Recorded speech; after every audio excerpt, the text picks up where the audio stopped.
Welcome to Suman Guru Education YouTube channel. Welcome dear friends. ఈ video రూపొందిస్తున్నప్పటికీ సరిగ్గా 14 రోజుల దూరంలో Andhra Pradesh public service commission group 2 screening test అనేది ఉంది. ఇక్కడ ఇదివరకే మనం 900 జాగ్రఫీ బిట్స్ని అందించాం. 900 ఒకటో బిట్ నుంచి 1000 బిట్ల వరకు మరో 100 బిట్లతో ఈ వీడియోలో నేను మీ ముందుకి వచ్చేసాను. అయితే ఈ వీడియోలో కూడా ఎక్కడితో కూడా అంటే 1000 బిట్లు నేను రూపొందించినప్పటికీ జాగ్రఫీ సిలబస్ అనేది నేను పూర్తి చేయలేకపోయాను. కాబట్టి మరొక 2 వీడియోలలో మరికొన్ని ముఖ్యమైన బిట్స్తో మీ ముందుకు రావడానికి ప్రయత్నం చేస్తాను. ఇంకొక 200 బిట్స్ జాగ్రఫీ నుంచి కవర్ చేయాల్సి ఉంటుంది. ఏపీ జియోగ్రఫీ ఇంక ఉంది, అలాగే హ్యూమన్ జియోగ్రఫీ ఉంది. వాటి నుంచి కూడా నేను కవర్ చేయాలి. ఇండియన్ జియోగ్రఫీలో కూడా కొంత భాగం ఉంది. సో వీటిని కవర్ చేస్తూ మరో 2 వీడియోలు మీకు నేను అందిస్తాను. ఇకపోతే ఇంతకు ముందు వీడియోలో చూడని వాళ్ళు ఉంటే ఈ వీడియో కింద డిస్క్రిప్షన్లో లింక్స్ ప్రొవైడ్ చేస్తాను. ప్లేలిస్ట్ లింకు వెళ్ళి క్లిక్ చేయండి, అన్ని వీడియోలు కూడా వచ్చేస్తాయి. ఇప్పుడు ఒక్కొక్క బిట్ని చాలా స్పీడ్గా రివిజన్ చేసుకుంటూ వెళ్దాం. వీడియోని ముందే చెప్తున్నాను, స్పీడ్గా తీసుకువెళ్తాను. ఎక్కడ మీకు అవసరమైతే అక్కడ పజ్ చేస్తూ వీడియోని వీక్షించండి.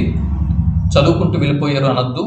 టైం చాలా తక్కువ ఉంది కాబట్టి ఈ టైంలో మనము మరేం చేయలేం. సాధ్యమైనంత ఎక్కువ సిలబస్ని తక్కువ టైంలో మనం కవర్ చేయాల్సి ఉంటుంది. సరే, ఇంకా కంటెంట్లోకి వెళ్ళిపోతున్నాం. బిట్ నెంబర్ 1, మొదటి బిట్టు. ఉక్రెయిన్తో భూ సరిహద్దును పంచుకుంటున్న దేశాలు ఏవి? ఉక్రెయిన్తో భూ సరిహద్దును పంచుకుంటున్న దేశాలు కదా, Russia, Belarus, Poland, Romania, Hungary, Slovakia, మాల్దోవా. 7 దేశాలు ఉక్రెయిన్తో భూ సరిహద్దుని పంచుకుంటున్నాయి. ఉక్రెయిన్తో భూ సరిహద్దును పంచుకుంటున్న దేశాలు 7 దేశాలు. ఇది ప్రీవియస్ బిట్. ఈ వీడియోలో చాలా వరకు ప్రీవియస్ బిట్స్ని తీసి మీకు అందించాను. ఉక్రెయిన్తో భూ సరిహద్దును పంచుకుంటున్న 7 దేశాలు రష్యా మీకు తెలిసిందే, Belarus, Poland, Romania, Hungary, Slovakia, మాల్దోవా. ఒక్కసారి స్క్రీన్ మీద మ్యాప్ని చూసేద్దాం. స్క్రీన్ మీద మ్యాప్ చూస్తే మనకు మైండ్లో ఉండిపోతుంది. ఎగ్జామినేషన్ సెంటర్లో దీన్ని ఈజీగా అవలేలుగా ఆన్సర్ని గుర్తించగలం. ఓకే, సరే. ఇది చూసే ముందు ఇజ్రాయిల్ ఎందుకు అంటే ఇప్పుడు వార్తల్లో నడుగుతున్నటువంటి దేశం ఇజ్రాయిల్ పాలస్తీనా కాన్ఫ్లిక్ట్ అనేది జరుగుతుంది. కాబట్టి ఇజ్రాయిల్ దేశంతో భూ సరిహద్దును పంచుకుంటున్న దేశాలను చూసి ఉక్రెయిన్ మ్యాప్ని చూసేద్దాం స్క్రీన్ మీద. ఇజ్రాయిల్ దేశంతో భూ సరిహద్దును పంచుకుంటున్న దేశాలు నార్త్ వైపున లెబనాన్, సౌత్ వైపున ఈజిప్ట్, తూర్పు వైపున సిరియా మరియు జోర్డాన్. అంటే 4 దేశాలు ఇక్కడ ఇజ్రాయిల్తో భూ సరిహద్దుని పంచుకుంటున్నాయి. ఇజ్రాయెల్ దేశంతో భూ సరిహద్దును పంచుకుంటున్న దేశాలు నార్త్ వైపు లెబనాన్, సౌత్ వైపు ఈజిప్ట్, ఈస్ట్ సిరియా మరియు జోర్డాన్. ఓకే, ఇప్పుడు వీటిని మ్యాప్లో చూద్దాం. ముందు ఇజ్రాయెల్ మ్యాప్ని చూసేద్దాం. ప్రస్తుతం కాన్ఫ్లిక్ట్ నడుస్తూ ఉంది, వార్తల్లో నిలిచింది. చూద్దాం. చూడండి, ఇజ్రాయిల్ పశ్చిమ వైపున మెడిటరేనియన్ సీ, మధ్యధరా సముద్రం అనేది ఉంది. మధ్యధరా సముద్రం. నార్త్ వైపున లెబనాన్, దాని పక్కన సిరియా. అవునా, లెబనాన్, సిరియా. తర్వాత ఇక్కడ మనం చూస్తే ఇక్కడ జోర్డాన్ ఉంది, ఇటువైపు ఈజిప్ట్ ఉంది, ఇక్కడ పాలస్తీనా, ఇది పాలస్తీనా, ఇది పాలస్తీనా, ఇది జార్డన్ రివర్, ఇది జార్డన్ రివర్. తర్వాత ఇజ్రాయెల్కి ఆనుకుని ఇది డెడ్ సీ ఉంది, డెడ్ సీ. దీన్నే తెలుగులో మృత సముద్రము అని చెప్పి అంటాం. మృత సముద్రము, dead sea. Okay. Egypt Jordan, Syria, Lebanon. ఇక్కడ ఇజ్రాయెల్ మ్యాప్ను చూసాం కదా, ఇప్పుడు పాలస్తీనా మ్యాప్ని చూద్దాం స్క్రీన్ మీద. ఇక్కడ చూడండి, మన స్క్రీన్ మీద ఉక్రెయిన్ దేశంని చూస్తున్నాం. ఉక్రెయిన్ దేశంతో ఏ దేశాలు బార్డర్స్ని పంచుకుంటున్నాయి? ఇక్కడ ఫస్ట్ వన్ రష్యా, మీకు తెలిసిందే, రష్యాతో యుద్ధం జరుగుతుంది. First one Russia. తర్వాత దాని పక్కన ఉంది బెలారస్. తర్వాత పోలాండ్, తర్వాత స్లోవేకియా, తర్వాత హంగరీ, తర్వాత మాల్దోవా, తర్వాత రొమేనియా. 7 దేశాలకు ఉక్రెయిన్ దేశంతో భూ సరిహద్దులు ఉన్నాయి. ఇది కివి, ఉక్రెయిన్ క్యాపిటల్ కివి. అవునా? చూడండి, ఉక్రెయిన్కి ఆనుకుని ఉన్నటువంటి సముద్రము నల్ల సముద్రము, బ్లాక్ సీ, నల్ల సముద్రము, బ్లాక్ సీ. ఒకసారి ఉక్రెయిన్ని మైండ్లో ఫిక్స్ చేసుకోండి, ఈ మ్యాప్ని మైండ్లో ఫిక్స్ చేసుకోండి. Black sea, Romania, Moldova, Hungary, Slovakia, Poland, Belarus, Russia. ఇవన్నీ కూడా ఉక్రెయిన్ చుట్టూ ఉన్నటువంటి సరిహద్దు దేశాలు. 1 2 3 4 5 6 7 కంట్రీస్ అండ్ బ్లాక్ సీ. ఇవి ఉక్రెయిన్తో సరిహద్దుని కలిగి ఉన్నాయి. ఓకే, ఇప్పుడు కంటెంట్ని కవర్ చేద్దాం, కంటిన్యూగా ముందుకెళ్దాం. ఉక్రెయిన్ 2 బిట్లు మనం చూసాం కదా, 3వ బిట్ నుంచి కాస్త స్పీడ్ పెంచుతున్నాం. పాకిస్తాన్ దేశంతో సరిహద్దుని పంచుకుంటున్న దేశాలు ఏవి? మీరు ఇప్పటిలాగే మీ మొబైల్లో గూగుల్ మ్యాప్ అనేది, గూగుల్లో మ్యాప్స్ని పక్కన పెట్టుకోండి. ప్రతిదానికి కూడా అందిస్తూ పోతే వీడియో లేట్ అవుద్ది, చాలా లెంగ్త్ పెరుగుతుంది. పాకిస్తాన్ దేశంతో సరిహద్దును పంచుకుంటున్న దేశాలు China, Afghanistan, India, Iran. China, Afghanistan, India, Iran. So పాకిస్తాన్కు ఇండియాకు ఎలాగో బార్డర్ ఉంది మీకు తెలుసు, పాకిస్తాన్కి ఆఫ్ఘనిస్తాన్కి బార్డర్ ఉంది మీకు తెలుసు. ఇక పాకిస్తాన్కి చైనాకి కూడా బార్డర్ ఉంది మీకు తెలుసు. అంటే చైనాకి పాకిస్తాన్కి మధ్య మన భారతదేశపు భూభాగం మీదుగా ఇక అది రోడ్డు అనేది కన్స్ట్రక్షన్ జరుగుతుంది. దానికి సంబంధించినటువంటి ఈ వివాదాలు ఇవన్నీ కూడా తరచుగా వార్తలు వస్తూ ఉంటాయి. ఇక మీరు గుర్తుంచుకోవాల్సింది ఇరాన్ పేరు ఒకటే గుర్తుంచుకోవాలి, ఇరాన్ దేశం పేరు పెట్టుకోవాలి. పాకిస్తాన్తో ఇరాన్కి భూ సరిహద్దు ఉంది. ఇకపోతే ఆఫ్ఘనిస్తాన్తో 4వ బిట్టు, ఆఫ్ఘనిస్తాన్తో సరిహద్దును పంచుకుంటున్న దేశాలు ఏవి? ఆఫ్ఘనిస్తాన్ దేశంతో సరిహద్దును పంచుకుంటున్న దేశాలు China, India, Pakistan, Tajikistan, Uzbekistan, Turkmenistan, Iran. ఇన్ని దేశాలు ఆఫ్ఘనిస్తాన్తో సరిహద్దుని పంచుకుంటున్నాయి. బిట్ నెంబర్ 5, అల్బేనియా దేశం ఏ సముద్రం తీరాన ఉన్నది? జవాబు అడ్రియాటిక్ సముద్రం తీరాన ఉన్నది. కజకిస్తాన్ ఏ సముద్రం తీరాన ఉన్నది? జవాబు కాస్పియన్ సముద్రం తీరాన ఉన్నది. కజకిస్తాన్ కాస్పియన్ సముద్రం తీరంలో ఉన్నది. మొరాకో మధ్యధరా సముద్రం తీరంలో ఉన్నది. మొరాకో సిరియా మరియు లెబనాన్ ఈ రెండు దేశాలకు సరిహద్దుగా ఉన్నటువంటి సముద్రము మధ్యధర సముద్రము. ఓకే, సిరియా సరిహద్దుగా మధ్యధర సముద్రమే ఉంది, లెబనాన్ దేశపు సరిహద్దుగా కూడా మధ్యధర సముద్రమే ఉంది. Bit number 9 రోహింగ్యాలు. మీకు తెలుసు, ఎప్పటి నుంచో గ్రూప్స్కి ప్రిపేర్ అవుతున్న వారికి వేరే చెప్పక్కర్లేదు. రోహింగ్యాలు మయన్మార్ దేశానికి చెందినటువంటి ఒక జాతి, అవునా? మరి మాదేశీ వారు ఏ దేశానికి చెందినటువంటి తెగ అంటే నేపాల్ తెగ. బిట్ నెంబర్ 10 ఇంతకు ముందు వీడియోలో ఈ బిట్ చెప్పాను, చూడండి వాళ్ళు ఉంటే. టేకు వృక్షాలు ఏ తరహా అడవుల్లో పెరుగుతాయి? టేకు వృక్షాలు ఏ తరహా అడవుల్లో పెరుగుతాయి? జవాబు ఉష్ణమండల ఆర్ద్ర ఆకురాల్చు అడవుల్లో. ఉష్ణమండల ఆర్ద్ర ఆకురాల్చు అడవుల్లో. బిట్ నంబర్ 10 బిట్లు మనం పూర్తి చేసుకున్నాం. బిట్ నంబర్ 11వ బిట్ని ఇప్పుడు మనం చూస్తున్నాం. సముద్రాలలో పోటుపాటుకు కారణం ఏమిటి? సముద్రాలలో పోటుపాట్లు ఏర్పడుతూ ఉంటాయి, మనందరికి తెలుసు.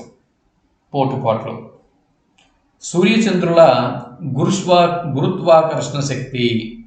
సూర్యచంద్రుల యొక్క సూర్యుడు మరియు చంద్రుడు అన్నటువంటి వీటి యొక్క గురుత్వాకర్షణ శక్తి వల్ల భూమికి ఉన్నటువంటి అపకేంద్ర శక్తి మరియు సూర్యచంద్రుల యొక్క గురుత్వాకర్షణ శక్తి, వీటి వల్ల సముద్రాల పోటుపాట్లు సంభవిస్తూ ఉన్నాయి. 12వ బిట్టు నల్ల సముద్రం మరియు మధ్యధరా సముద్రం. నల్ల సముద్రం, మధ్యధరా సముద్రం, black sea and Mediterranean sea, వీటి మధ్య ఉన్న దేశము టర్కీ దేశం. నల్ల సముద్రము, మధ్యధరా సముద్రము, వీటి మధ్య ఉన్నటువంటి దేశము టర్కీ. ప్రపంచంలో అతి ముఖ్యమైన చేపల వేట ప్రాంతాలు ఎక్కడ ఉన్నాయి? ప్రపంచంలో అతి ముఖ్యమైన చేపల వేట ప్రాంతాలు కవోష్ణ శీతల సముద్ర ప్రవాహాలు కలుసుకునే చోట్లో.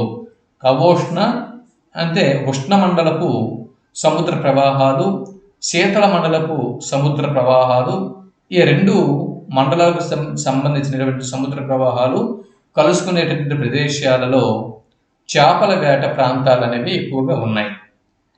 బిట్ నంబర్ 14 ఉన్నత అక్షాంశాలతో పోలిస్తే నిమ్న అక్షాంశాలలో జీవ వైవిధ్యం అనేది చాలా ఎక్కువ. ఉన్నత అక్షాంశాలతో పోలిస్తే నిమ్న అక్షాంశాలలో జీవ వైవిధ్యం అనేది చాలా ఎక్కువ అన్న విషయం మనం గమనించాలి. ఉత్తరార్ధగోళంలో కంటే దక్షిణార్ధగోళంలో పశ్చిమ పవనాలు పటిష్టంగా ఉంటాయి. ఉత్తరార్ధగోళంలో కంటే దక్షిణార్ధగోళంలో పశ్చిమ పవనాలు పటిష్టంగా ఉంటాయి. కారణం ఏమిటి అని బిట్ అడిగితే, ఉత్తరార్ధగోళంలో కంటే దక్షిణార్ధగోళంలో భూ ఉపరితలం అనేది తక్కువ కాబట్టి ఈ పరిస్థితులు ఉంటాయి. 16వ బిట్టు భారతదేశానికి తూర్పు ఆసియాకు మధ్య నౌకాయాన దూరం ఆధునిక కాలంలో బాగా తగ్గించినటువంటి కాలువ ఏది? భారతదేశానికి తూర్పు ఆసియాకు మధ్య నౌకాయాన దూరం బాగా తగ్గించినటువంటి కాలువ ఏది అని బిట్ అడిగితే, జవాబుగా మనం దేన్ని రాస్తాం? జవాబు సయాం గల్ఫ్కు అండమాన్ సముద్రానికి మధ్య క్రా భూసంధికి అడ్డంగా సయాం గల్ఫ్కు అండమాన్ సముద్రానికి మధ్య క్రా భూసంధికి అడ్డంగా ఏర్పాటు చేసినటువంటి ఒక కొత్త కాలువ ఉంది. ఇది భారతదేశానికి తూర్పు ఆసియాకు మధ్య నౌకాయాన మరియు దూరం బాగా తగ్గించినటువంటి కాలువ. 17వ బిట్టు సూయజ్ కాలువ ఏ రెండు సముద్రాలను కలుపుతున్నది? సూయజ్ కాలువ మెడిటేరియన్ మరియు ఎర్ర సముద్రాలను, మెడిటేరియన్ సముద్రం మరియు ఎర్ర సముద్రాలు, ఈ రెండింటిని సూయజ్ కాలువ ఈ రెండు సముద్రాలని కలుపుతున్నది. నల్ల సముద్రానికి కాస్పియన్ సముద్రానికి మధ్యనున్న పర్వతం కాకస్ పర్వతం. కాకసస్. నల్ల సముద్రానికి కాస్పియన్ సముద్రానికి మధ్య ఉన్న పర్వతం కాకసస్ పర్వతం. నల్ల సముద్రానికి కాస్పియన్ సముద్రానికి మధ్య ఉన్న పర్వతం కాకసస్ పర్వతం.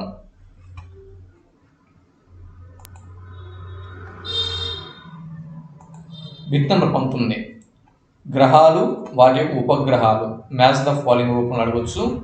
సో వేడికవి నేను మ్యాచ్ చేసి ఇచ్చాను చూడండి.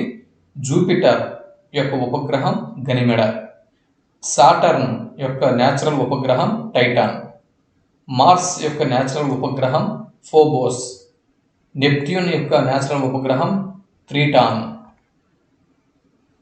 బాగా గుర్తుపెట్టుకోండి.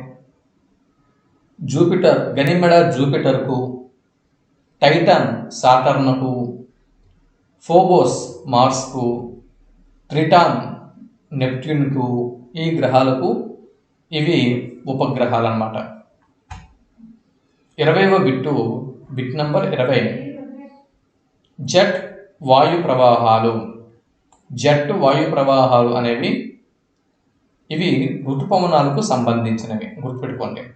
జెట్ వాయు ప్రవాహాలు, జెట్ వాయు ప్రవాహాలు అనేవి దేనికి సంబంధించినవి అని బిట్టు వస్తే ఋతుపవనాలు అని జాగ్రత్తగా గుర్తుపెట్టుకోండి. మన ఋతుపవనములను, భారతదేశపు ఋతుపవనములను ఈ జెట్ వాయు ప్రవాహాలు అనేవి ప్రభావితం చేస్తున్నాయి అన్న విషయం కూడా గుర్తుపెట్టుకోండి. 21వ బిట్టు శాటిలైట్ నావిగేషన్ సిస్టమ్.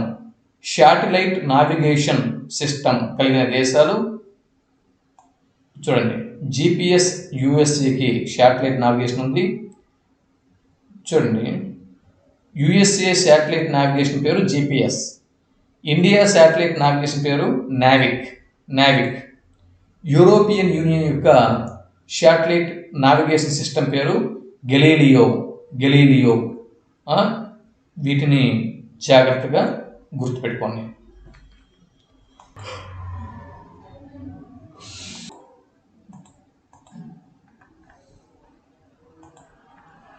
చూడండి, వి ఆకారపు లోయ అనేది నదీ క్రమక్షయం వల్ల ఏర్పడుతుంది. నదీ క్రమక్షయం వల్ల వి ఆకారపు లోయ అనేది ఏర్పడుతుంది. యు ఆకారపు లోయ హిమనీ నది క్రమక్షయం వల్ల ఏర్పడుతుంది. సున్నపురాతి స్థలాకృతిని సింక్ హోల్ అని చెప్పి అంటారు. పవన క్రమక్షయంని యార్డన్స్ అని చెప్పి అంటారు. పవన క్రమక్షయంని యార్డన్స్ అని చెప్పి అంటారు. 26వ బిట్టు ఉత్తర ప్రాంతం శుష్క అర్ధశుష్క ప్రాంతంగా ఉంటుంది. ఉత్తర ప్రాంతం శుష్క అర్ధశుష్క ప్రాంతంగా ఉంటుంది. మధ్య ప్రాంతంలో పత్తి పండుతుంది. ఆహారపు పంటల కంటే వాణిజ్య పంటలు ఎక్కువగా వేస్తారు. ఇంతకీ ఆ రాష్ట్రం ఏది? బిట్టు మరోసారి. ఉత్తర ప్రాంతం శుష్క మరియు అర్ధశుష్క ప్రాంతంగా ఉంటుంది. మధ్య ప్రాంతంలో పత్తి పండుతుంది. ఆహారపు పంటల కంటే వాణిజ్య పంటలు ఎక్కువగా వేస్తారు.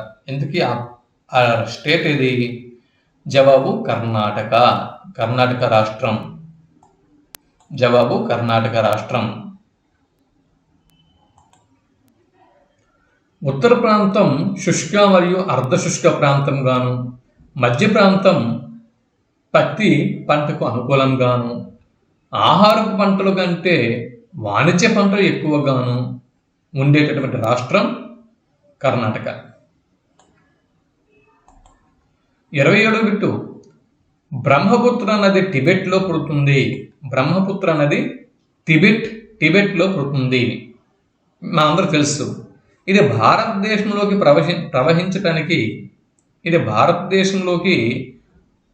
ప్రవేశించడానికి తన ప్రవాహ మార్గంలో ఇది భారతదేశంలోకి ప్రవహించటానికి తన ప్రవాహ మార్గంలో నామ్చా బర్వా వద్ద యూటర్న్ తీసుకుంటుంది. ఈ యూటర్న్ తీసుకున్నట్టుగా కారణం ఏమిటి? జవాబు, అతి త్వరన ముడత హిమాలయాలు ఉన్నందువల్ల. ఓకే, ఇంచుమించు బ్రహ్మపుత్ర నది కాదండి, హిమాలయ పర్వతాల్లో పుడుతున్న నదులన్నీ కూడా ఈ విధంగా యూ షేపులోనే యూటర్న్ తీసుకుంటూనే ఇవి ప్రవహిస్తూ ఉంటాయి. 28వ బిట్టు, లక్షద్వీపుల విస్తీర్ణం ఎంత? లక్షద్వీపుల విస్తీర్ణం 32 చదరపు కిలోమీటర్లు. లక్షద్వీపుల విస్తీర్ణం మీద బిట్ అడిగితే 32 చదరపు కిలోమీటర్లు అని గుర్తించాల్సి ఉంటుంది. నియోరా నేషనల్ పార్క్ ఎక్కడ ఉంది? జవాబు చూడండి, నియోరా నేషనల్ పార్క్ ఎక్కడ ఉంది? జవాబు పశ్చిమ బెంగాల్. నియోరా నేషనల్ పార్క్ అనేది పశ్చిమ బెంగాల్లో ఉంది. 30వ bit, bit number 30, బెట్లా national park ఎక్కడ ఉంది? బెట్లా నేషనల్ పార్క్ జార్ఖండ్ రాష్ట్రంలో ఉంది. బెట్లా నేషనల్ పార్కు జార్ఖండ్ రాష్ట్రంలో ఉంది. 30 బిట్లు మనం కవర్ చేయడం జరిగింది.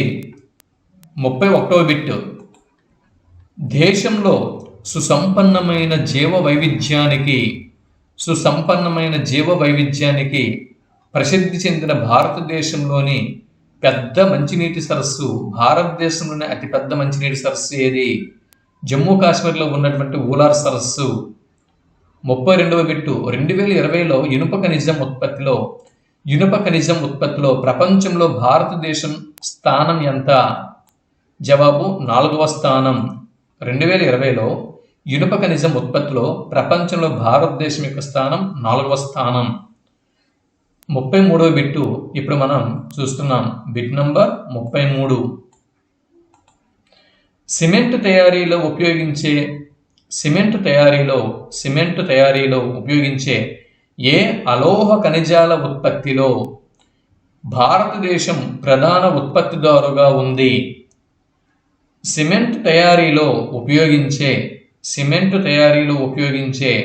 ఏ అలోహ ఖనిజాల ఉత్పత్తిలో భారతదేశం ప్రధాన ఉత్పత్తిదారుగా ఉంది? జవాబు జిప్సం. 34వ బిట్ని ఇప్పుడు మనం చూస్తున్నాం. 34వ బిట్టు, భారత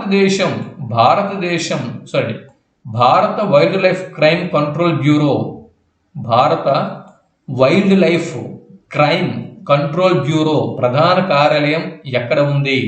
జవాబు న్యూఢిల్లీలో ఉంది. 35వ బిట్టు ఇప్పుడు మనం చూస్తున్నాం. బిట్ నంబర్ 35,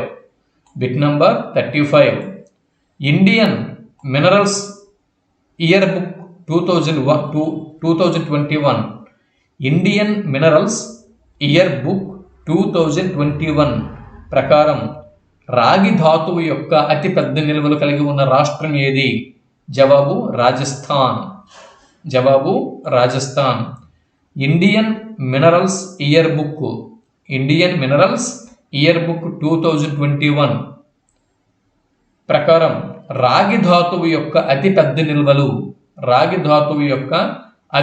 నిల్వలు కలిగి ఉన్న రాష్ట్రం రాజస్థాన్. 36వ బిట్ని ఇప్పుడు మనం చూస్తున్నాం. బిట్ నంబర్ 36, భారతదేశపు టోపోగ్రాఫికల్ మ్యాప్స్ భారతదేశపు టోపోగ్రాఫికల్ మ్యాప్స్ను రూపొందించే సంస్థ సర్వే ఆఫ్ ఇండియా. భారతదేశపు టోపోగ్రాఫికల్ మ్యాప్స్ను రూపొందించే సంస్థ ఏది అని బిట్టు వస్తే సర్వే ఆఫ్ ఇండియా. 37వ బిట్టు, ద్వీపకల్ప పీఠభూమి ఏ శిలలతో ఏర్పడింది అని బిట్టు వస్తే జవాబుగా మనం దేన్ని రాస్తాం? జవాబు పురాతన స్ఫటికాకార రూపాంతర అగ్నిశిలలతో. పురాతన స్ఫటికాకార అగ్ని మరియు రూపాంతర శిలలతో ఈ ద్వీపకల్ప పీఠభూమి అనేది ఏర్పడింది. బిట్ నంబర్ 38, గోండవాన భూమి విచ్ఛిన్నం కావటము, చలించడము వల్ల ఏర్పడిన పీఠభూమి ద్వీపకల్ప పీఠభూమి. బిట్టు మరోసారి, గోండవాన భూమి విచ్ఛిన్నం కావటం వల్ల, చలించడం వల్ల ఏర్పడిన పీఠభూమి ద్వీపకల్ప పీఠభూమి. Bit number 39. విశాలమైన లోతు లేని లోయలు విశాలంగా ఉంటాయి, లోతు తక్కువగా ఉంటాయి. అటువంటి లోయలు. గుండ్రని కొండలు, వీటితో కూడి ఉన్న పీఠభూమి క్రింద వాటిలో ఏది? జవాబు ద్వీపకల్ప పీఠభూమి. Bit number 40. Bit number 40. Bit number 40. Malwa పీఠభూమి యొక్క ప్రధాన ప్రాంతాన్ని, మాల్వా పీఠభూమి యొక్క ప్రధాన ప్రాంతాన్ని ఆక్రమిస్తూ నర్మదా నదికి ఉత్తరాన ఉన్న ద్వీపకల్ప పీఠభూమి, నర్మదా నదికి ఉత్తర వైపున ఉన్నటువంటి ద్వీపకల్ప పీఠభూమి యొక్క భాగాన్ని ఏమని పిలుస్తారు? జవాబు మధ్య ఉన్నత భూములు అని చెప్పి పిలుస్తారు. మాల్వా పీఠభూమి యొక్క ప్రధాన ప్రాంతాన్ని, మాల్వా పీఠభూమి యొక్క ప్రధాన ప్రాంతాన్ని ఆక్రమిస్తూ నర్మదా నదికి ఉత్తరాన ఉన్న ద్వీపకల్ప పీఠభూమి యొక్క భాగాన్ని మధ్య ఉన్నత భూములు అని చెప్పి పిలుస్తారు.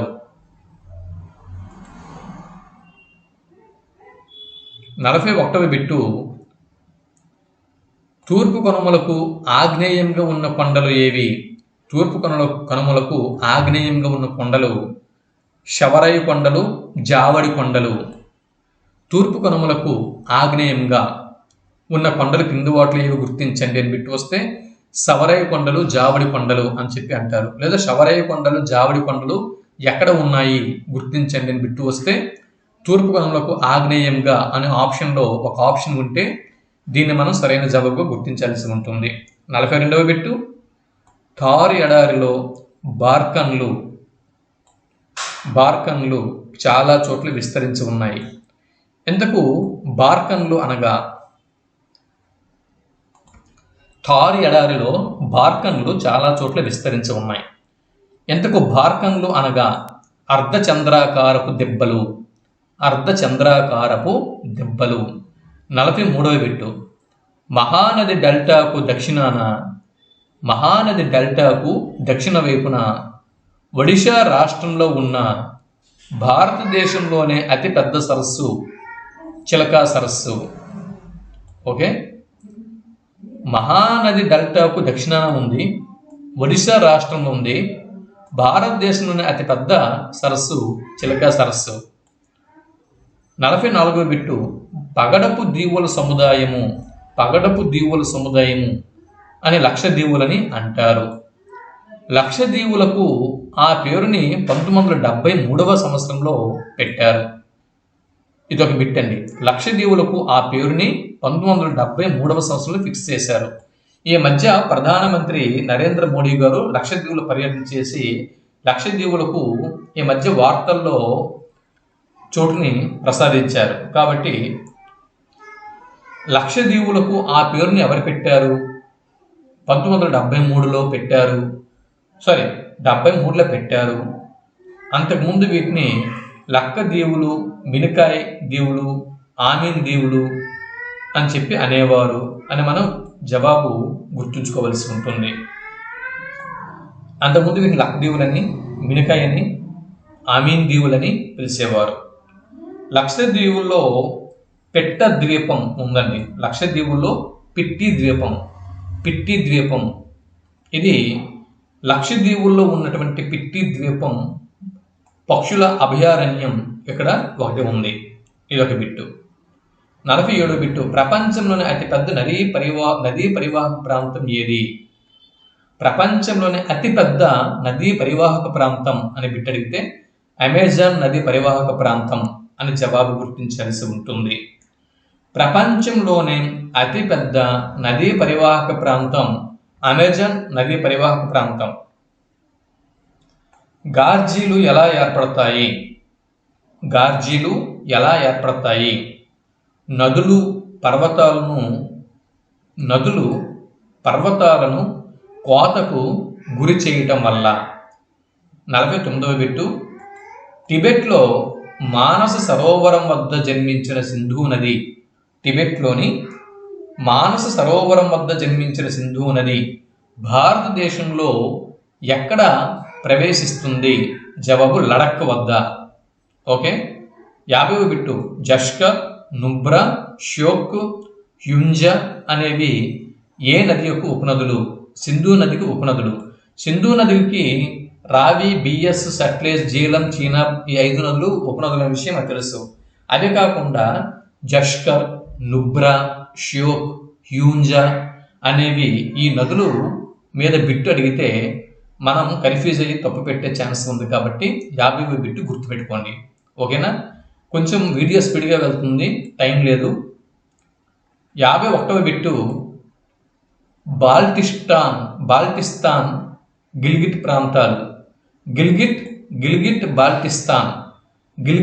బాల్టిస్తాన్ ప్రాంతాల గుండా ప్రవహించే నది క్రింది వాటిలో ఏది గుర్తించండి అని బిట్టు వస్తే సింధు నది అని జవాబు గుర్తించాల్సి ఉంటుంది. గిల్గిట్ మరియు బాల్టిస్తాన్ ఈ ప్రాంతాల గుండా ప్రవహిస్తున్న నది సింధు నది. సట్లెజ్, రావి, బిఎస్, జీలం, చీనబ్ నదులు సింధు నదులు ఎక్కడ కలుస్తున్నాయి అని బిట్టు అడిగితే పాకిస్తాన్లోని మిథాన్ కోట వద్ద అని జవాబు గుర్తించాల్సి ఉంటుంది. మనకు తెలుసు జీలం, చీనబ్, రావి, బిఎస్, సట్లెజ్ అనేవి సింధు నది యొక్క ఉపనదులు అనే విషయం తెలుసు. అయితే ఇవి సింధు నదిలో భారతదేశపు భూభాగంలో కలవట్లేదు.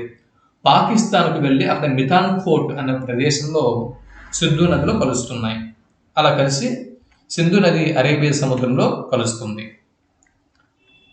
53వ బిట్టు, సింధు నది యొక్క పరివాహక ప్రాంతం తీసుకుంటే 3 వంతుల్లో 1 వంతు మాత్రమే భారతదేశంలో ఉంది. మిగిలిన 2 వంతులు పాకిస్తాన్లో ఉంది.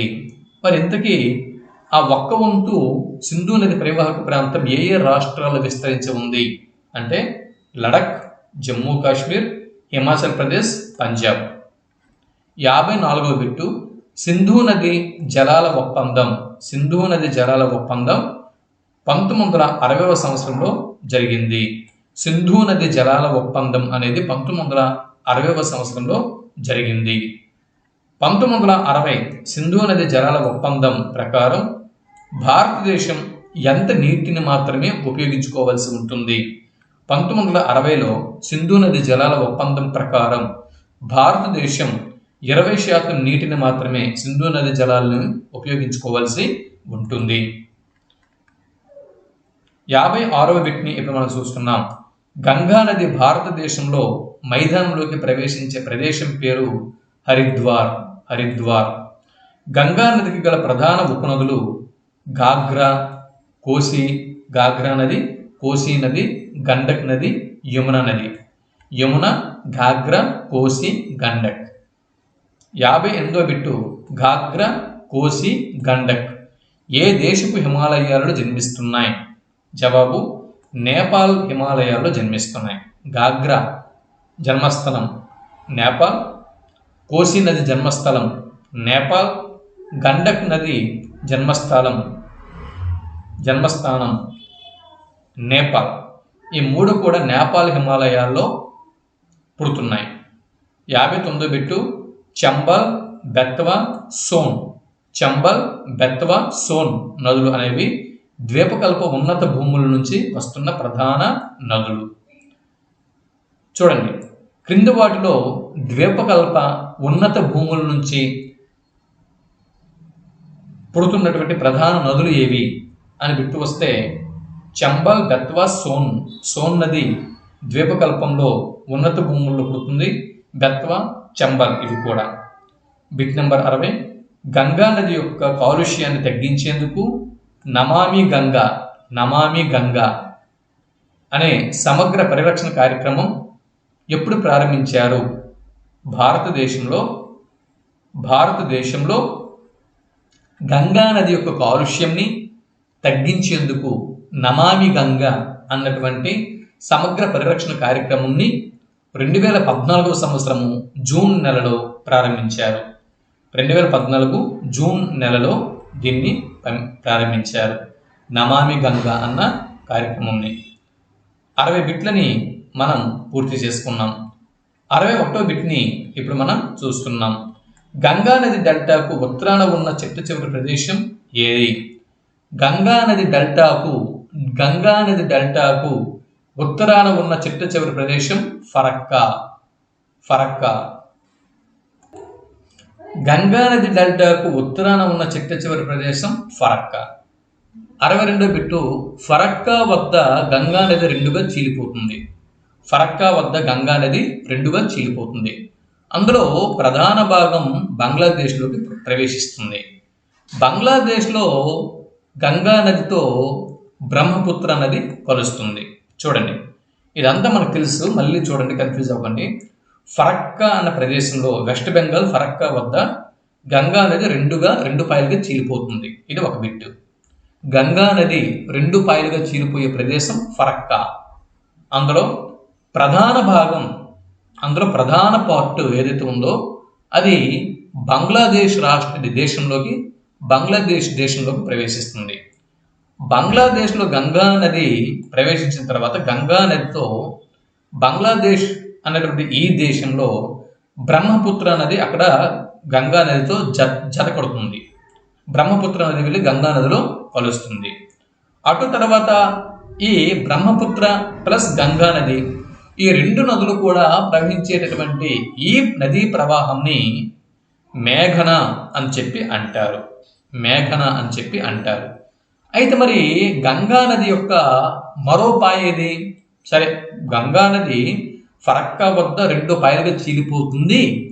అందులో ప్రధాన భాగము బంగ్లాదేశ్లోకి ప్రవేశిస్తుంది. బంగ్లాదేశ్లో ఈ గంగా నదితో బ్రహ్మపుత్ర నది కలుస్తుంది. అలా ఈ 2 నదులు కలిసిన తర్వాత మిగిలిన ప్రవాహంని మేఘన అని చెప్పి అంటారు. మరో పాయ ఏది అని డౌట్ వస్తే ఆ మరో పాయ భగీరథి హూగ్లీ, కలకత్తా హూగ్లీ నది అని చెప్పి అంటున్నాం కదా, ఆ భగీరథి హూగ్లీయే ఇదనమాట మరో పాయ. 63వ బిట్టు, గంగా నది మరియు బ్రహ్మపుత్ర నది 2 నదులు కలిసి ఏర్పరచు డెల్టా. గంగా నది మరియు బ్రహ్మపుత్ర నది ఈ 2 నదులు కూడా కలిసి ఒక పెద్ద డెల్టాని ఏర్పరిచాయి బెంగాల్లో. సో ఈ డెల్టానే సుందర్బన్ డెల్టా అని చెప్పి అంటారు. గంగా నది, బ్రహ్మపుత్ర నది ఈ 2 నదులు కలిసి వెస్ట్ బెంగాల్ మరియు బెంగాల్ ఈ ప్రదేశాల్లో ఒక పెద్ద డెల్టాని ఏర్పాటు చేశాయి. అది సుందర్బన్ డెల్టా. 64వ బిట్టు, రాయల్ బెంగాల్ టైగర్ నివాసానికి ఆవాసం అని పేరుగాంచిన ప్రదేశం సుందర్బన్ డెల్టా. చూడండి, సుందర్బన్ డెల్టా రాయల్ బెంగాల్ టైగర్ల నివాసానికి ఆవాసంగా పేరు పొందింది. ఇదొక బిట్టు. బ్రహ్మపుత్ర నది టిబెట్లో ఏ పేరుతో పిలువబడుతుంది అని బిట్ అడిగితే సాంగ్పో అని జవాబు గుర్తించాల్సి ఉంటుంది.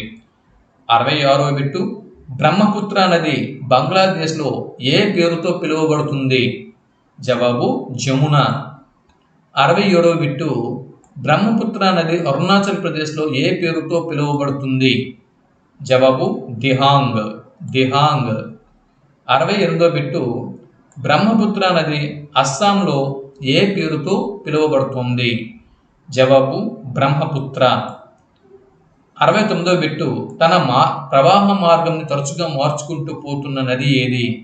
తన ప్రవాహ మార్గంని ఎప్పటికప్పుడు తరచుగా మార్చుకుంటూ పోతున్న నది బ్రహ్మపుత్ర. బిట్ నంబర్ 70, మధ్యప్రదేశ్లోని అమర్కంటక్ కొండల్లో పుడుతున్న నది ఏది?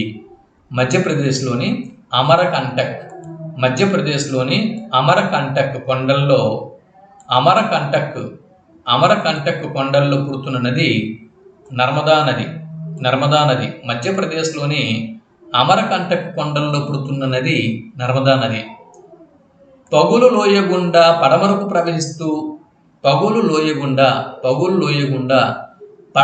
ప్రవహిస్తూ ఉప్పు నీటి కయ్యలను ఏర్పరుస్తున్న నది నర్మదా నది. పగులు లోయ గుండా పడమరకు ప్రవహిస్తూ ఉప్పు నీటి కయ్యలను ఏర్పాటు చేస్తున్న నది నర్మదా నది. నర్మదా నది పరిరక్షణ కోసం నమామి దేవి నర్మదే, నమామి దేవి నర్మదే, నమామి నమామి దేవి నర్మదే అన్న పథకంని ప్రవేశపెట్టినటువంటి రాష్ట్రం ఏది అని బిట్టు వస్తే మధ్యప్రదేశ్. మధ్యప్రదేశ్ చూడండి, మధ్యప్రదేశ్ రాష్ట్రము నర్మదా నది ప్రక్షాళన కోసం మధ్యప్రదేశ్ రాష్ట్రం ప్రవేశపెట్టిన పథకము నమామి దేవి నర్మదే. 73వ బిట్ని ఇప్పుడు మనం చూస్తున్నాం. తపతీ నది ఎక్కడ జన్మిస్తుంది? మధ్యప్రదేశ్ రాష్ట్రంలో బేతుల్ జిల్లాలో సాత్పుర శ్రేణుల్లో. మధ్యప్రదేశ్ రాష్ట్రంలో బేతుల్ జిల్లాలో సాత్పుర శ్రేణుల్లో తపతీ నది జన్మిస్తుంది. 74వ బిట్టు నర్మదా తపతీ కాకుండా పడమరకు ప్రవహించు మరికొన్ని నదులు సబర్మతి, మహి, పెరియార్, భరతపూజ.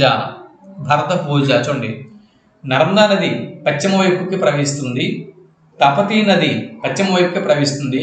ఆ రెండు నదులతో పాటు సబర్మతి నది, మహీ నది, పెరియార్ నది, భరతపూజ నది ఇవన్నీ కూడా పడమర వైపు ప్రవహిస్తున్న నదులు, గుర్తుపెట్టుకోండి. 75వ బిట్టు గోదావరి నది యొక్క 50% పర్యవాహక ప్రాంతము ఏ రాష్ట్రంలో ఉంది? గోదావరి నది యొక్క 50% పర్యవాహక ప్రాంతము మహారాష్ట్రలో ఉంది. గోదావరి నది యొక్క 50% పర్యవాహక ప్రాంతము మహారాష్ట్రలో ఉంది. 76వ బిట్టు వార్ధా నది ఏ నదికి ఉపనది? జవాబు గోదావరి నదికి ఉపనది. వార్ధా నది అనేది గోదావరి నదికి ఉపనది. 77వ బిట్టు మహానది ఎక్కడ జన్మిస్తున్నది? జవాబు ఛత్తీస్గఢ్ రాష్ట్రంలో ఉన్నత భూముల్లో మహానది జన్మిస్తున్నది. 78వ బిట్టు పశ్చిమ కనుమల్లో బ్రహ్మగిరి కొండల్లో పుడుతున్న నది ఏది? బ్రహ్మగిరి కొండల్లో కర్ణాటకలోని పశ్చిమ కనుమల్లో బ్రహ్మగిరి కొండల్లో పుడుతున్నటువంటి నది కావేరి నది. 79 బిట్టు కావేరి నది బంగాళాఖాతంలో ఎక్కడ కలుస్తుంది? తమిళనాడులో కడలూరుకు సమీపంలో కావేరి నది బంగాళాఖాతంలో కలుస్తుందన్నమాట. 80వ బిట్ నంబర్ 80 కావేరి నదికి ప్రధాన ఉపనదులు అమరావతి. చూడండి, అమరావతి, హేమావతి, భవానీ, కబిని. అమరావతి, హేమావతి, భవానీ, కబిని ఇవి కావేరి నదికి ప్రధాన ఉపనదులు. కావేరి నదిపై గల దేశంలో రెండవ అతిపెద్ద జలపాతం ఏది? కావేరి నదిపై గల దేశంలోనే రెండవ అతిపెద్ద జలపాతము శివసముద్రం జలపాతం. శివసముద్రము కావేరి నది మీద ఉంది. భారతదేశంలోనే రెండవ అతిపెద్ద జలపాతము శివసముద్రము కావేరి నది మీద ఉన్నది. Note this point. మరి భారతదేశంలోనే అతి ఎత్తైనటువంటి జలపాతము అంటే ఫస్ట్ ప్లేస్లో ఉన్నటువంటి జలపాతము ఏది అని బిట్టు వస్తే అది కూడా కర్ణాటక రాష్ట్రంలోనే ఉంది. కుంచికల్ జలపాతం ఇది భారతదేశంలో ఎత్తైనటువంటి మొదటి జలపాతం. ఇది భారతదేశంలో అతి ఎత్తైనటువంటి మొదటి జలపాతం కాగా ఆసియా ఖండంలో రెండవ ఎత్తైన జలపాతం. దీని ఎత్తు 1493 అడుగులు. కర్ణాటకలోని షిమోగ జిల్లాలోని అగుంబే సమీపంలో ఇది ఉంది. ఇకపోతే శివసముద్రము ద్వారా ఉత్పత్తి అయిన విద్యుత్తును మైసూర్, బెంగళూరు, కోలార్. చూడండి, శివసముద్రం ద్వారా ఉత్పత్తి అవుతున్న విద్యుత్తును ఏ ప్రాంతాలు పంచుకుంటున్నాయి? కర్ణాటక రాష్ట్రంలో ఉన్నటువంటి మైసూరు, కర్ణాటక రాష్ట్రంలోని బెంగళూరు, ఈ రెండు నగరాలతో పాటు కోలార్ గనులు పరిశ్రమ ఉంది కదా, కోలార్ గనులు. సో ఈ ప్రాంతాలకి శివసముద్రం ద్వారా ఉత్పత్తి అవుతున్న విద్యుత్తుని పంచుతున్నారు. సాంబార్ సరస్సు ఎక్కడ ఉన్నది? జవాబు రాజస్థాన్లో ఉంది. ఇది ఉప్పు నీటి సరస్సు. భారతదేశంలో అతిపెద్ద మంచినీటి సరస్సు ఏది? జమ్మూ కాశ్మీర్లోని బులార్ సరస్సు. 85వ బిట్టు లోక్తక్ సరస్సు ఎక్కడ ఉన్నది? లోక్తక్ సరస్సు మణిపూర్ రాష్ట్రంలో ఉన్నది. ఈశాన్య భారతదేశంలోని మణిపూర్ రాష్ట్రంలో లోక్తక్ సరస్సు ఉంది. లోక్తక్ సరస్సు మణిపూర్ రాష్ట్రంలో ఉంది. లోక్తక్ సరస్సు ఎక్కడ ఉంది అని పెట్టి వస్తే మణిపూర్ రాష్ట్రంలో ఉంది.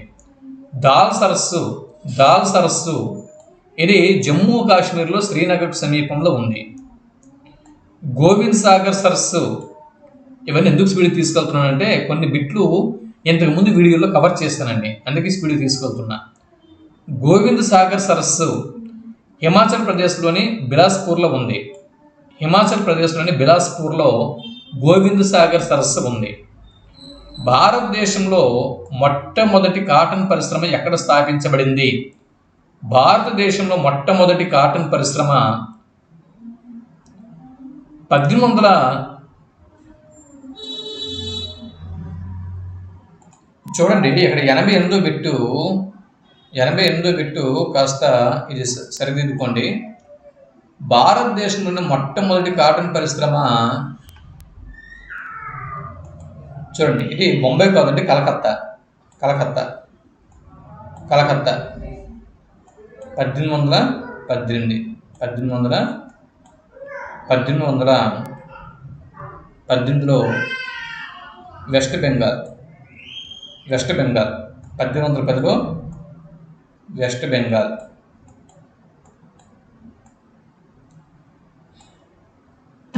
అప్పటికి బెంగాల్ విభజన జరగలే కదా, కలకత్తా అని రాసుకోండి. కలకత్తా 1818లో కలకత్తాలో స్థాపించబడింది. భారతదేశంలో మొట్టమొదటి కాటన్ పరిశ్రమ 1818లో కలకత్తాలో స్థాపించబడింది. రెండవ పరిశ్రమ 1854 బొంబాయి, ఇది రెండవ పరిశ్రమ. బొంబాయిలో 1854లో ఇది రెండవ కాటన్ పరిశ్రమ. ఇది భారతీయ ఉక్కు నగరం జార్ఖండ్లోని సువర్ణరేఖ తీరంలో గల జంషెడ్పూర్. భారతీయ ఉక్కు నగరం ఏది? భారతదేశపు ఉక్కు నగరం జంషెడ్పూర్, ఇది జార్ఖండ్ రాష్ట్రంలో ఉంది. సువర్ణరేఖ నదీ తీరంలో ఉంది. చూడండి, భారతదేశపు ఉక్కు నగరం ఇది జార్ఖండ్ రాష్ట్రంలో ఉంది. సువర్ణరేఖ తీరంలో ఉంది. జంషెడ్పూర్ అదనమాట. భారతీయ ఉక్కు నగరం జంషెడ్పూర్, ఇది జార్ఖండ్ రాష్ట్రంలో సువర్ణరేఖ తీరంలో ఉంది. ఉక్కు పరిశ్రమలు అవి ఉన్న రాష్ట్రాలు చూడండి. బిలాయి ఉక్కు కర్మాగారం ఛత్తీస్గఢ్లో ఉంది. రూర్కెలా ఉక్కు కర్మాగారం ఒడిషా. దుర్గాపూర్ ఉక్కు కర్మాగారం వెస్ట్ బెంగాల్. సేలం ఉక్కు కర్మాగారం తమిళనాడు. సో ఏ రాష్ట్రాలు ఏ ఉక్కు పరిశ్రమలు ఉన్నాయో, ఉక్కు కర్మాగారాలు ఉన్నాయో ఇక్కడ మ్యాచ్ ద ఫాలోయింగ్ రూపంలో 4 ఇచ్చాను, ఇవి చూడండి. భారతదేశపు అతి ప్రాచీన ఇనుము ఉక్కు కర్మాగారం ఏది? భారతదేశపు అతి ప్రాచీన ఇనుము ఉక్కు కర్మాగారం Tisco, Tata iron steel company. భారతదేశంలో అతి పురాతన పరిశ్రమ వస్త్ర పరిశ్రమ. భారతదేశంలో మొట్టమొదటి వస్త్ర పరిశ్రమను 1818లో పశ్చిమ బెంగాల్లో పోర్ట్ గ్లాస్టర్ వద్ద స్థాపించారు. భారతదేశంలో రెండవ వస్త్ర పరిశ్రమను 1854లో బొంబాయిలో స్థాపించారు. భారతదేశంలో వస్త్ర పరిశ్రమ అధికంగా ఎక్కడ కేంద్రీకృతమై ఉన్నది? భారతదేశంలో వస్త్ర పరిశ్రమ అత్యధికంగా మహారాష్ట్ర, గుజరాత్, తమిళనాడు ఈ 3 రాష్ట్రాలలో కేంద్రీకృతమై ఉన్నది. కాయిలాపడ్డ వస్త్ర మిల్లుల అభివృద్ధికై నేషనల్ టెక్స్టైల్స్ కార్పొరేషన్ను ఎప్పుడు ఏర్పాటు చేశారు? కాయిలాపడ్డ వస్త్ర మిల్లులు మళ్ళీ అభివృద్ధి పరిచేందుకు నేషనల్ టెక్స్టైల్స్ కార్పొరేషన్ ఏర్పాటు చేశారు. అయితే దీన్ని ఏ సంవత్సరంలో ఏర్పాటు చేశారు? 1968లో. మొట్టమొదటి అపేరియల్ పార్క్ ఏది? తమిళనాడులోని తిరువూరు. మొట్టమొదటి అపేరియల్ పార్కు తమిళనాడులోని తిరువూరు. 98వ బిట్టు, దేశంలో మొదటి ఉన్ని వస్త్ర పరిశ్రమ, దేశంలో మొదటి ఉన్ని వస్త్ర పరిశ్రమ 1876లో ఏర్పాటు చేశారు, ఉత్తరప్రదేశ్లోని కాన్పూర్లో. దేశంలో ఉన్ని వస్త్రాలకు ప్రసిద్ధి చెందిన రాష్ట్రం, భారతదేశంలోని ఉన్ని వస్త్రాలకు ప్రసిద్ధి చెందిన రాష్ట్రం పంజాబు. ప్రాంతం అంటే పంజాబ్లోని లూధియానా అని జవాబు గుర్తించాల్సి ఉంటుంది. బిట్ నెంబర్ 100, సత్యం కమిటీ సిఫార్సుల మేరకు నేషనల్ టెక్స్టైల్స్ పాలసీని 2000 సంవత్సరంలో ఏర్పాటు చేశారు. సత్యం కమిటీ సిఫార్సుల మేరకు నేషనల్ టెక్స్టైల్స్ పాలసీని 2000 సంవత్సరంలో ఏర్పాటు చేశారు. 101వ bit, cottonopolis of India అని, లాంగ్ షైర్ ఆఫ్ ఇండియా అని ఏ నగరానికి పేరు? జవాబు ముంబై. ప్రపంచ జనుము ఉత్పత్తిలో ప్రథమ స్థానము, ఎగుమతులు ద్వితీయ స్థానము ఉన్న దేశం భారతదేశం. ప్రపంచ జనుము ఉత్పత్తిలో ప్రథమ స్థానము, ఎగుమతిలో ద్వితీయ స్థానము ఉన్న దేశం భారతదేశం. దేశంలో జనపనార మిల్లులు ఎక్కువగా ఉన్న రాష్ట్రము పశ్చిమ బెంగాల్. భారతదేశంలో జనపనార మిల్లులు ఎక్కువగా ఉన్న రాష్ట్రం పశ్చిమ బెంగాల్. ప్రపంచంలో పట్టు ఎక్కువగా ఉత్పత్తి చేసే మొదటి దేశం చైనా, రెండవ దేశం భారత్. ప్రపంచంలో పట్టుని ఉత్పత్తి చేస్తున్న మొదటి 2 దేశాలు, మొదటి ప్లేస్లో చైనా ఉంది, రెండవ ప్లేస్లో ఇండియా ఉంది. 105వ బిట్టు, ప్రపంచంలో పట్టును ఎక్కువగా వినియోగించే మొదటి దేశం, ఉత్పత్తి కాదండి, వినియోగం వాడకం. ప్రపంచంలో పట్టును ఎక్కువగా వినియోగిస్తున్నటువంటి మొదటి దేశం ఇండియా, భారతదేశం. దేశంలో పట్టు వస్త్రాల ఉత్పత్తిలో ప్రథమ స్థానంలో ఉన్న రాష్ట్రం కర్ణాటక మరియు పశ్చిమ బెంగాల్. దేశంలో పట్టు వస్త్రాల ఉత్పత్తిలో ప్రథమ స్థానంలో ఉన్న రాష్ట్రం కర్ణాటక, సెకండ్ ప్లేస్లో వెస్ట్ బెంగాల్ ఉంది.